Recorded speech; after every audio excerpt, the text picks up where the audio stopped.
बाबू राम गोपाल ने अपनी अध्यापिका बेटी अलका की शादी 9 फरवरी को गंगोत्री नगर नैनी के बाबू जयदेव के इकलौते पुत्र रविंद्र के साथ बड़े धूमधाम से की। जयदेव बाबू का इकलौता बेटा सच में एक अलग किस्म का ही इंसान था। वह अन्य लोगों से बिल्कुल अलग किसी दूसरी दुनिया का युवक था। उसकी बारात खूब सज धज कर बाजे गाजे के साथ राम गोपाल के दरवाजे पर आई और अलका तथा रविंद्र का विवाह हो गया। कन्या पक्ष ने वर पक्ष का खूब स्वागत किया। बारातियों ने जी भरकर दावत उड़ाई। विवाह के अगले दिन 10 फरवरी को बारात दुल्हन को लेकर गंगोत्री नगर रविंद्र के घर वापस पहुंच गई। सजी सवरी नई नवेली दुल्हन अलका अपने अनेक अरमानों के साथ अपनी ससुराल पहुंची। वहां मोहल्ले की स्त्रियों तथा घर की औरतों ने उसका बहुत सत्कार किया। अलका शिक्षित तो थी ही, वह बहुत सुंदर और गृह कार्य में कुशल भी थी, मगर उसका गोरा बदन, सुराहीदार गर्दन और हिरनी जैसी बड़ी बड़ी आंखें मन मोह लेती थी। दुल्हन के रूप में सजी सवरी अलका सच में बहुत सुंदर लग रही थी। वह नक से सिर तक सजी हुई थी। उसकी मधुर आवाज़ का कोई जवाब ही ना था। वह देखने में बिल्कुल अप्सरा सी लगती थी। उसकी सुंदरता देखकर आस पड़ोस की औरतें हक्की बक्की रह गईं। अन्य युवतियों की तरह अलका मन में भी बहुत से अरमान थे। वहाँ ससुराल जाने से पहले वह सोचती थी कि मेरे पति देव ऐसे होंगे वैसे होंगे, मेरी ससुराल में मेरे ससुर जी ऐसे होंगे और मेरी सासू जी ऐसी होंगी, मेरे पति ऐसा करेंगे और वैसा करेंगे। जब वह पहली बार मेरे अंगों को स्पर्श करेंगे तो ऐसा होगा वैसा होगा, उसके छूने पर मैं ऐसा करूंगी और वैसा करूंगी, मैं ऐसा कतई ना करूंगी। अतः धीरे धीरे दिन ढल गया और शाम हो गई। रात होने पर भोजनोपरांत दूल्हा दुल्हन का मिलन हुआ। बातों ही बातों में सारी रात गुजर गई। आहिस्ता आहिस्ता सुबह भी हो गई, किंतु दुर्भाग्य यह है कि पति पत्नी एक दूसरे के करीब ना आ सके। फूलों से सजी सेज सजी की सजी रह गई। स्वभाव से स्त्री संकोची और शर्मीली होती है और यही उसका आभूषण भी है। फिर अलका तो एक नई नवेली दुल्हन थी। वह इतनी जल्दी लाज का घूंघट भला कैसे खोल सकती थी। जैसा कि अक्सर हर दुल्हन यही सोचती है कि मेरा पति मेरा घूंघट हटाए, क्योंकि पति देव के घूंघट हटाने का आनंद ही कुछ और होता है। इसलिए अलका ने भी सोचा कि रविंद्र ही उसका घूंघट खोलेगा, पर ऐसा कुछ भी ना हुआ। रविंद्र ने अलका का घूंघट नहीं खोला। वह उससे सारी रात इधर उधर की बेमतलब की बातें करता रहा, लेकिन आपस की एक भी बात ना की। यहाँ तक कि उसने अलका के किसी अंग प्रत्यंग का स्पर्श तक भी ना किया।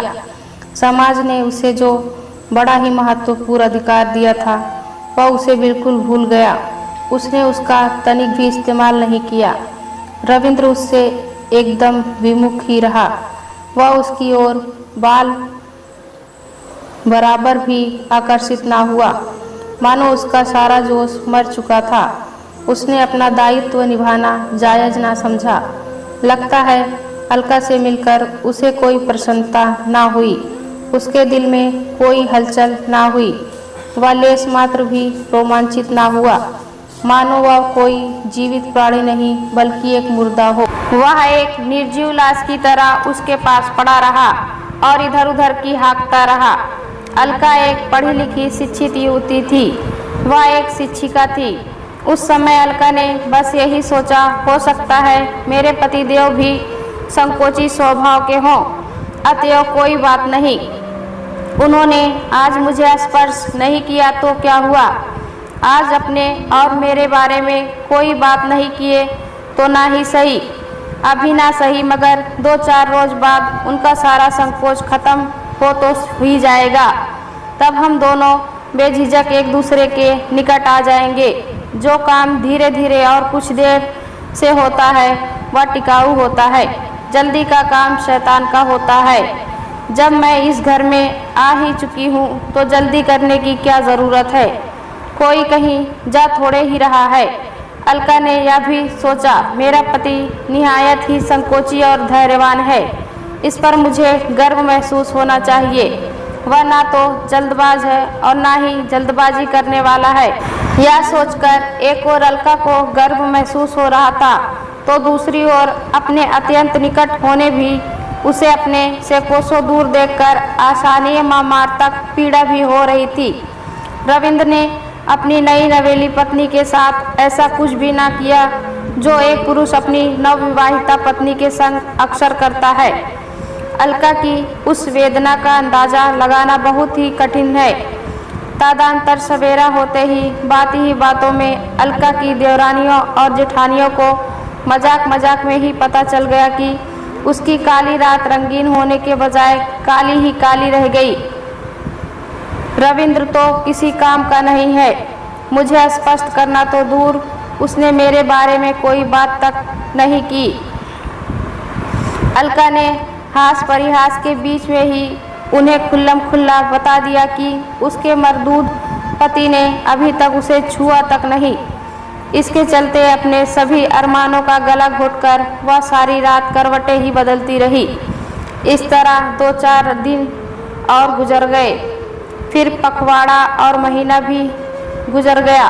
तभी भी 2 डाल के पंछी अलग अलग डाल पर ही बैठे रहे और वे एक डाल पर ना आ सके। एक ही पेड़ पर होते हुए भी वे एक दूसरे से बिल्कुल अनजान पड़े थे। उनमें जान पहचान ना हो सकी। वे आपस में बिल्कुल अनभिज्ञ ही बने रहे। किसी ने भी दूसरे के करीब जाने की कोशिश ना की। वे दूर के दूर ही रह गए। पति पत्नी एक नदी के 2 किनारे बनकर रह गए, जिनके मिलने की दूर दूर तक कोई भी किरण दिखाई नहीं दे रही थी।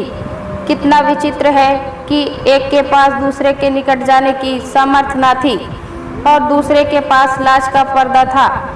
उसे हटाने में उसकी मर्यादा का सवाल आड़े आ रहा था।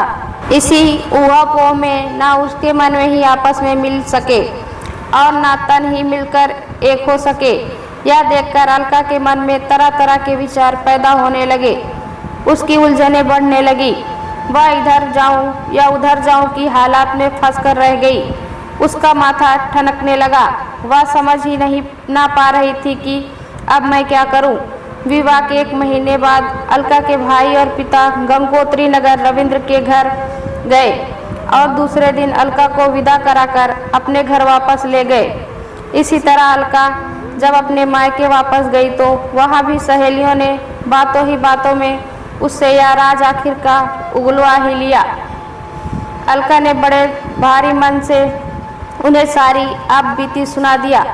इसी तरह अलका की सहेलियों को भी पता चल गया कि अलका का पति कितना पुरुषार्थी और ब्रह्मचारी है। वे आपस में कहने लगी, जब वह अप्सरा जैसी अपनी बीवी का ही स्पर्श नहीं करता तो किसी दूसरी स्त्री के बारे में कहना ही क्या। अलका की बातें सुनकर उसकी सखियों ने उसका और रविंद्र का खूब उपहास उड़ाया। उन्होंने उससे यहाँ तक कह दिया कि काश सबको ऐसा ही पुरुष मिले। अलका को अपने मायके में परिवार के साथ कुछ दिन बिताने के बाद रविंद्र अपनी ससुराल गया और अलका को विदा कराकर फिर अपने घर ले आया। अलका के मन में एक बार पुनः नए नए अरमान जाग उठे। उसके सपने पुनः साकार होते नजर आने लगे। अलका के निराश मन में एक बार फिर आशा की किरण दिखाई देने लगी। अलका सोचने लगी, मेरे मन की मुराद उस समय पूरी ना हुई, कोई बात नहीं, वह कुछ देर से ही सही अब पूरी हो जाएगी। इस प्रकार अलका एक बार फिर हंसी खुशी अपने ससुराल गई। दरअसल उस बेचारी को यह बिल्कुल भी पता ना था कि मेरा पति सचमुच इस दुनिया का नहीं बल्कि चाँद की दुनिया का रहने वाला है।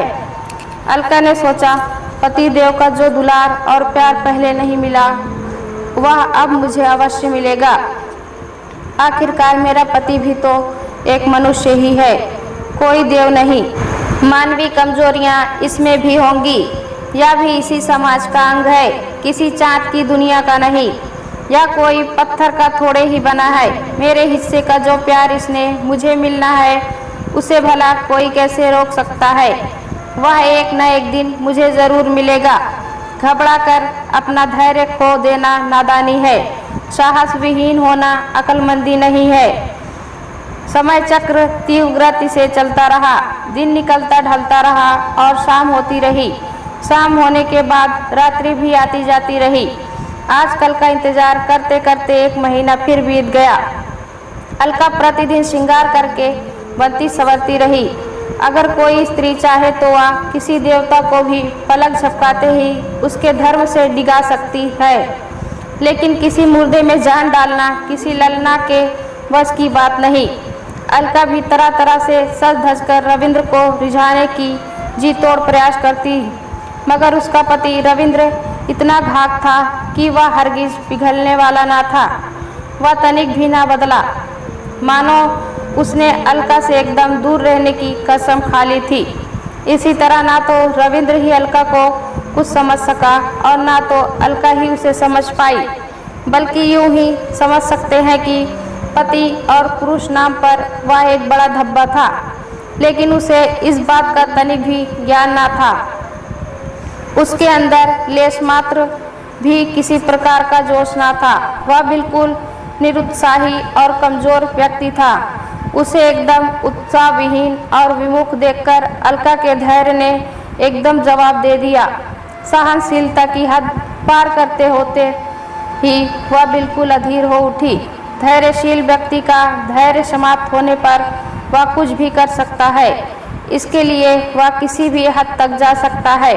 रविंद्र की उदासीनता और निरुत्साह देखकर अलका समझ गई कि यह सचमुच किसी और की दुनिया का है।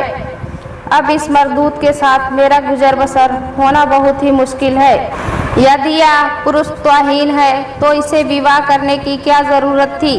किसी लड़की का जीवन बर्बाद करना भला कहाँ की इंसानियत है। अंत में साहस खत्म होते ही अलका ने अपने ससुर और सासू से रविंद्र पर खुले आम नामर्द होने का इल्जाम लगाते हुए उनके साथ रहने से साफ इनकार कर दिया। यह सुनते ही वे हक्का बक्का रह गए। पलक झपकते ही वे आश्चर्य में पड़ गए, क्योंकि अब तक उन्हें यही मालूम था कि बेटे और वधू के बीच में कुल बिल्कुल ठीक चल रहा है। 2 महीने बाद जब उन्हें अचानक यह सुनने को मिला कि उनका बेटा एक पुरुष बनने के लायक नहीं है और उसमें पुरुष का कोई गुण नहीं है, तो उन्हें अपार कष्ट हुआ। उन्हें अलका की बात पर तनिक भी यकीन न आ रहा था कि वह सच बोल रही है। यह सुनकर रविंद्र ने उल्टा चोर कोतवाल को डांटे, उल्टे उस पर ही आरोप मढ़ दिया कि अलका किसी पुरुष की पत्नी बनने लायक नहीं है। ऐसे में यह भला हमारे साथ कैसे रह सकती है? झूठी बात सुनकर मन में कष्ट होता ही है, साथ ही क्रोध भी आता है। झूठ सुनकर सहन करना और सत्यवादी और ईमानदार व्यक्ति के लिए अत्यंत कठिन हो जाता है। सुनने वाला कभी कभी मरने मारने को उतारू हो जाता है। रविंद्र का प्रत्यारोप सुनकर अलका आग बबूला हो उठी। उसके सब्र का सारा बांध टूटकर बिखर गया। फलस्वरूप यह बात उसके पीहर तक उसके माँ बाप के पास भी पहुँच गई। यह सुनकर उन्हें भी बड़ा दुख हुआ।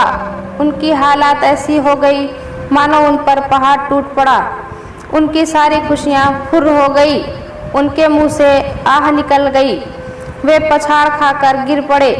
अलका के पिता राम गोपाल अपने कुछ मित्र और रिश्तेदारों को लेकर रविंद्र के घर अलका के पास पहुंच गए। वहां जाने पर दोनों पक्षों में बहुत वाद विवाद हुआ। रविंद्र और उसके माँ बाप सामाजिक हंसी के भय से अलका की बात को झुठलाने पर तुले हुए थे। वे बार बार यही यकीन दिलाने का यत्न कर रहे थे कि अलका की बात में कोई दम नहीं है, वह जानबूझकर झूठ बोल रही है। ऐसा कुछ भी नहीं है जैसा अलका इल्जाम लगा रही है। शायद अलका रविंद्र को पसंद नहीं करती और उसके मन मंदिर में कोई और बसा हुआ है, इसलिए यह बेसिर पैर का इल्जाम लगा रही है। यह इसकी सोची समझी मनगढ़ंत बात है। आपसी तर्क वितर्क से विवाद इतना बढ़ गया कि यह मामला पूरे मोहल्ले में फैल गया। उनकी कहासुनी बढ़ती चली गई। 2 महीने बाद ही काफ़ी लड़ाई झगड़े के बाद अलका अपने रिश्तेदारों के साथ दोबारा अपने मायके चली गई। तब कुछ दिन बाद दोनों पक्षों में इस मामले को निपटाने के लिए आपस में पंचायत भी हुई। पंचायत में पंचों ने यह फैसला किया कि पति पत्नी दोनों एक मेडिकल परीक्षण कराया जाए। जब पति पत्नी आपस में एक दूसरे पर यह आरोप लगा रहे हों कि वह किसी का पति अथवा पत्नी बनने के लायक ही नहीं है और वह एकदम अक्षम है, तो यह साफ होना ही चाहिए कि पति पत्नी में से किसमें यह कमी है। पंचों ने कहा कि सच्चाई का पता लगे बगैर यह फैसला लेना कतई जायज़ नहीं है कि पति पत्नी दोनों एक दूसरे से अलग हो जाएं। तब शहर के अस्पताल में दोनों का मेडिकल चेकअप हुआ। डॉक्टरी जांच के बाद रविंद्र की सारी कमी खुलकर सामने आ गई। वह सचमुच एक पुरुषार्थहीन आदमी था। उसके अंदर कोई पुरुषार्थ न था। वह अंदर से बिल्कुल खोखला ही साबित हुआ। इससे उसकी बड़ी जग हंसाई हुई, लेकिन अब कोई भी एक दूसरे के साथ रहने को तैयार न था। अलका भी एक स्त्री ही थी, कोई पशु नहीं कि उसे जिस खूंटे से बांध दिया जाए वह जैसे तैसे ही पड़ी रहे। एक और यदि सामाजिक बंधन था तो दूसरी ओर उसका पूरा जीवन था, जिसे जानबूझकर बर्बाद करना उचित न था। रविंद्र जैसे बेजान को त्याग कर उसने बहुत अच्छा किया, वरना उसका सारा जीवन जीते जी सचमुच नरक बन जाता। समाज में जब किसी की पुत्री के साथ ससुराल पक्ष की ओर से कोई अन्याय होता है तो उसे बर्दाश्त करना बिल्कुल मुश्किल हो जाता है। कन्या पक्ष बदले की भावना में जलने लगता है। उसके हृदय में प्रतिशोध की ज्वाला जलने लगती है।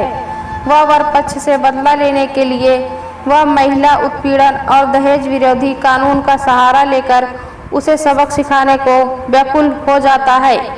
वह कानून को अपना सबसे बड़ा हथियार मान लेता है।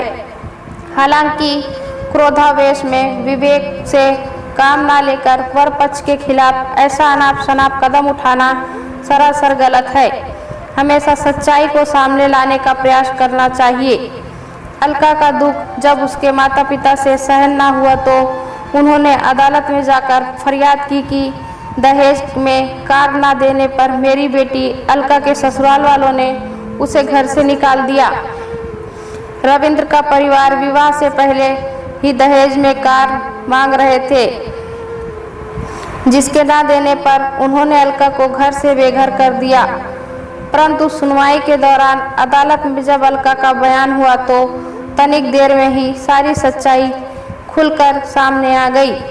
उसका कथन सुनते ही अदालत ने उसकी फरियाद को अदालत ने नहीं सुनी और बिल्कुल अनसुनी कर दी। दहेज का झूठा मुकदमा खारिज कर दिया गया। इससे रविंद्र और उसका परिवार तो बच गया, लेकिन अलका जैसी पुत्रवधू को खोकर उन्हें बड़ा पछतावा भी हुआ। अपने पुत्र रविंद्र की कमजोरियां से उसके माँ बाप को असहनीय कष्ट हुआ। वे छटपटा कर रह गए। इसे ही कहते हैं अब पछताए होत क्या जब चिड़िया चुग गई खेत। दोस्तों, कहानी अच्छी लगे तो कमेंट में ज़रूर बताएं। चैनल पर नए हैं तो एक लाइक और सब्सक्राइब करें।